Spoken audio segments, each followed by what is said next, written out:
Basically, food is eaten for nutrition. There are several factors when we talk about food. The first thing is, food is edible stuff. Eat whatever you want to eat. Eat and see. The taste of the pudding is in the eating. Eat what you want. If you are able to digest it, assimilate it, excrete it, that's good for you.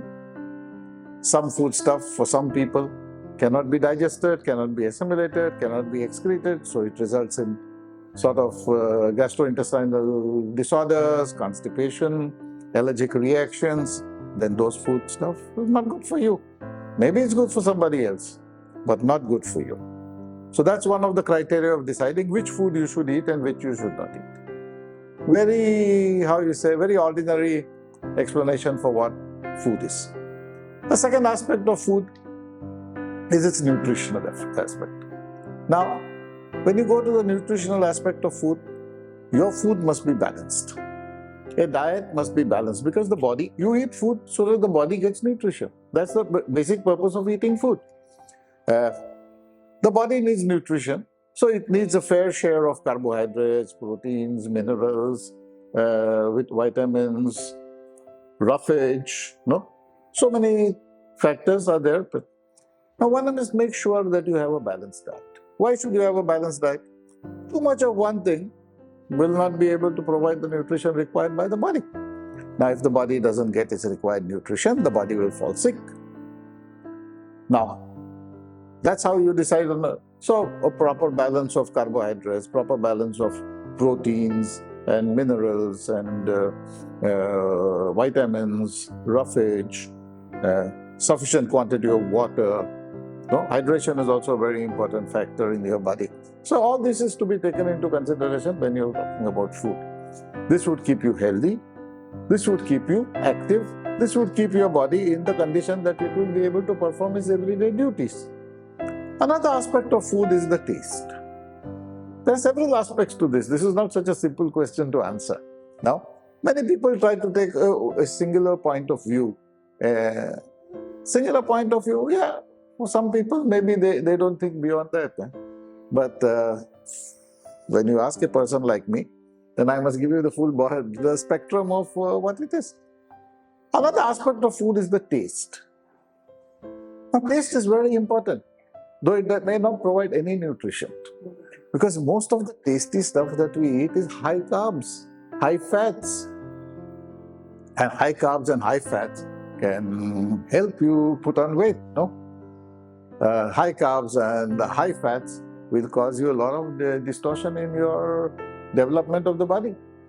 Because you will eat it at the cost of proteins, you will eat it at the cost of vitamins, and it's no good for you. If you have it balanced, very good.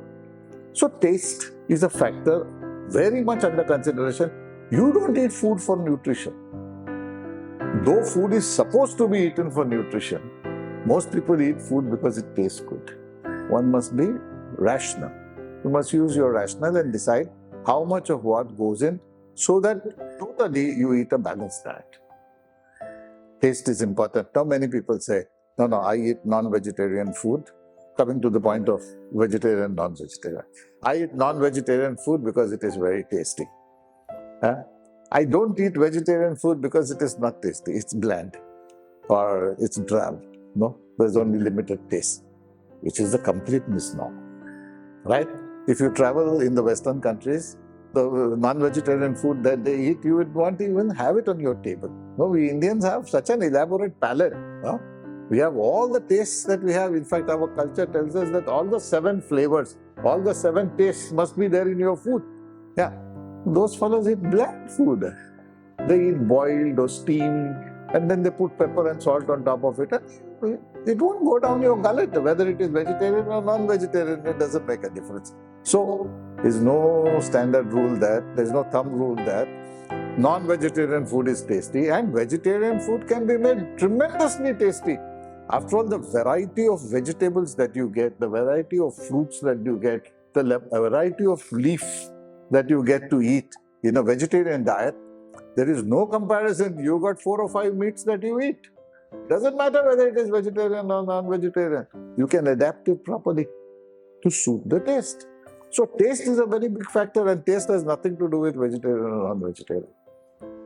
So vegetarian food being bland or drab is not a truth.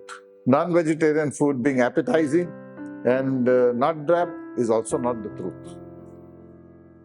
It is what the additives that you put into it that makes it, and those additives can be used universally.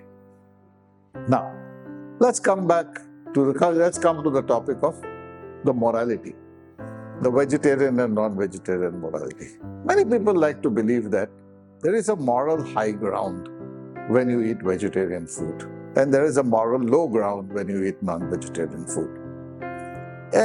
We'll come to the point of the degree of morality a little later in the talk. But at the base level, when we are talking to general public, no, people have different levels of development. Okay, some people's consciousness is developed to one extent, some people's is developed to a higher extent. We cannot use the criteria for a people with a higher development of consciousness and try to apply it to a person with lower development of consciousness. And so it won't work because it doesn't appeal. And it's not appropriate either. So, let's see. Food is eaten for the energy. Why are you eating food?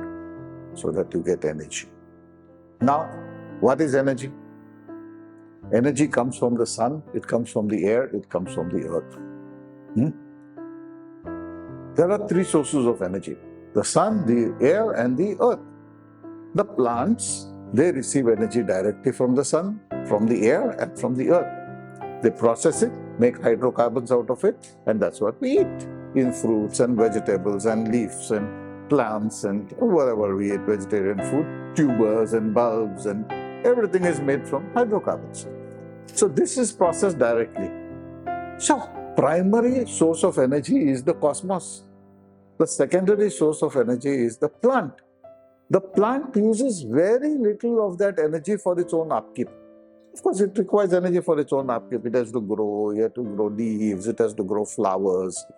It uses some of the energy, but a lot of energy is still available because it has just taken so much energy, and this is perennial source of energy. It's perennial. It never gets over. So you took some, you're still taking more, and still more, and still more you can take. So you spend as much as you want, doesn't matter, it will still get energy. So when you take out a fruit or a vegetable from the plant, when you disconnect it from the plant, it's like killing the fruit. No, it's like killing the vegetable, it's like killing it, because it is not disconnected from its source. Still, it has so much energy in it that when you eat it, there is a large quantity of energy available. Now, what happens to the animal? The animal, for its existence, eats these plants. It eats these vegetables. In fact, all the animals that we eat in a non-vegetarian diet are plant-eating animals. We don't eat carnivorous animals. We don't eat carnivorous animals.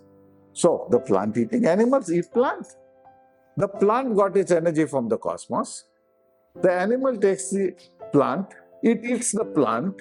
It cannot take the energy from the cosmos. It has not got the process in its system.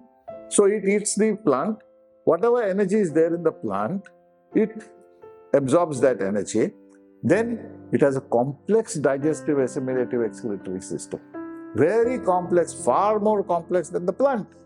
Therefore, a lot more of energy is used in processing the whole thing. No? And for his existence, for his activity, he has to move so many, he has to run so much, he has to feed, he has to find for food, he has to do all sorts of things. So a lot of energy is expended. So what's left in his body is a very minuscule, very minuscule quantity of energy. Now you eat that animal. You may get your proteins and your fats and your carbs from it. Definitely you can get them. But how much energy do you get? Already is a depleted energy. Then you have a more complex lifestyle than the animal. Then you use up the energy. What is available to you? Very little. Extremely little energy. So fundamentally, when you eat vegetarian food, it's a donor of high level of energy. So if you eat food for the energy content of it, because that's what you eat food for actually, primarily. Though most people don't even realize this concept. So primarily you eat it for energy. The energy is large when you eat vegetarian food. When you eat non-vegetarian food, it is very, very little. So which one would you prefer from the energy point of view? Definitely the vegetarian food. Now, if vegetarian food is made tasty, so even that argument is lost. That it's not only non-vegetarian food that is tasty, the vegetarian food can be made equally tasty or more tasty. The variety in vegetarian food is much, much larger. The variety in non-vegetarian food is much lesser. Availability of vegetarian food is more abundant than the non-vegetarian food. The farming of vegetarian material is much easier than the farming of non-vegetarian food. So from all these points of view, definitely vegetarianism scores over non-vegetarianism. Still we have not touched the morals. Yeah. Now we'll come to the morality. There is definitely a morality. Where does the morality come from? The morality stems from the fact that the human being is evolving. And in the process of evolution, his consciousness heightens. Once the consciousness unfolds or heightens, he becomes more and more aware. He becomes more and more aware of what he is doing, what he is contributing. Because what is the thumb rule for a person who is spiritually evolving? The thumb rule to judge how much a person has spiritually evolved is how much he is contributing to the welfare and well-being of his fellow beings. The fellow beings, not only human beings, the animal world and the plant world and the mineral world. How much he can sustain his life in a proper manner without over-exploitation. Of course, nature has given this to you for your use, but you use it properly, not over-exploitation. Like you over-exploit anything, the resource becomes nil. You are the person who will suffer most because at the end of the day, you will have none of these resources available to you. So that is the level of development. That would be the thumb rule to assess the level of development the human being has come to. Now, if that is the case, to eat an animal, you have to kill it.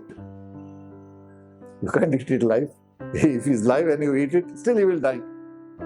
So an animal has to be killed. The fish has to be killed. The fowl has to be killed. Now, when you kill an animal is quite a developed consciousness. The factor that the animal has, which the plant does not have, is the factor of the emotional body. And what are the two major factors that has developed there? Is fear, pain and pleasure. Now, if you kill somebody, what will he experience? He can't experience pleasure, right? He will experience pain.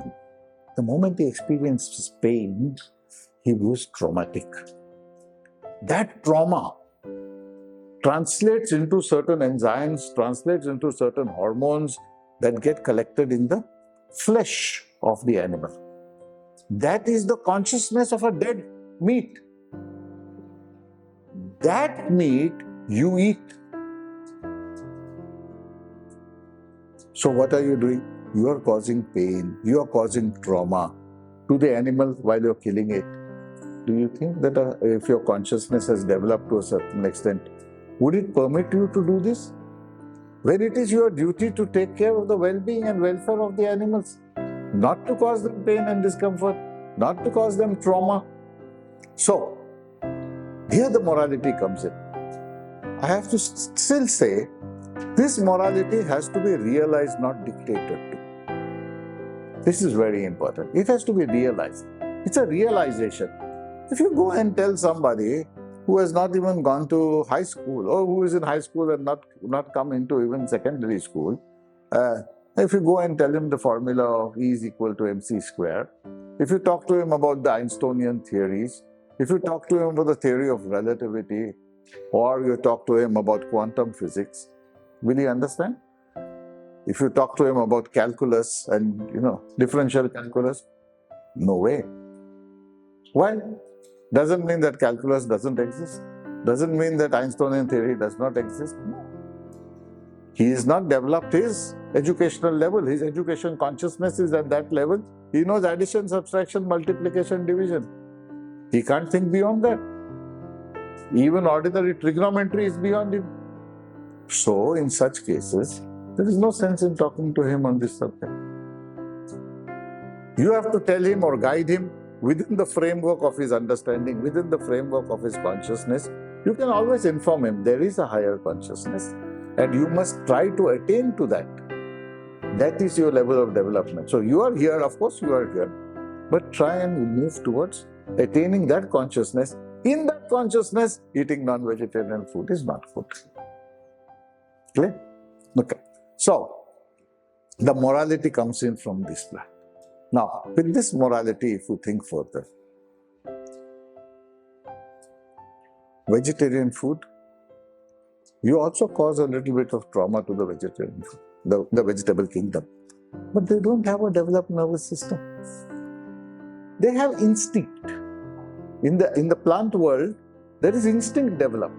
So the plant world develops form and instinct.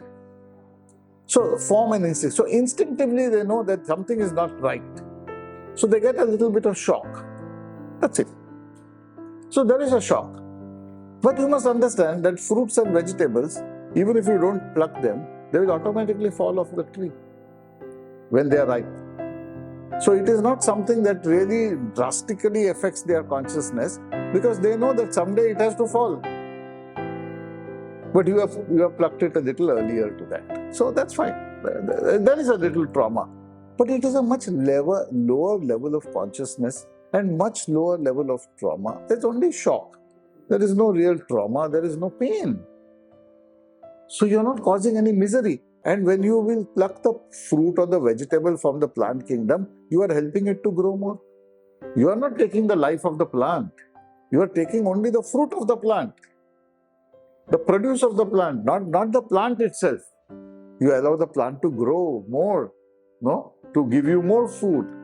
So there is a vast difference between the conscious trauma that you cause to a vegetable and the conscious trauma you cause to an animal. Therefore, it's very less trauma, very less harm, very less violence that you do when you eat vegetarian food compared to when you eat non-vegetarian food. So better, from the moralistic point of view, what happens is that you do less immorality by eating vegetarian food and more immorality by eating non-vegetarian food. So there is a virtue in this. The virtue is loving kindness and non-injury. Loving kindness and non-injury is one of the primary virtues for any spiritual attainment. If you don't have this virtue of loving kindness and non-injury, you cannot attain to any level of spirituality. In the Indian context, we call it ahimsa. Though many people would relate ahimsa to not harming your fellow being and not thieving from the fellow being, not making somebody broke, that's ahimsa. Yes, at one level. But ahimsa also means thou shalt not kill. Not only human beings, not only your fellow human beings, but also the animals. Don't kill. So, there are several aspects to this subject of food and several aspects even to the subject of vegetarian and non-vegetarian.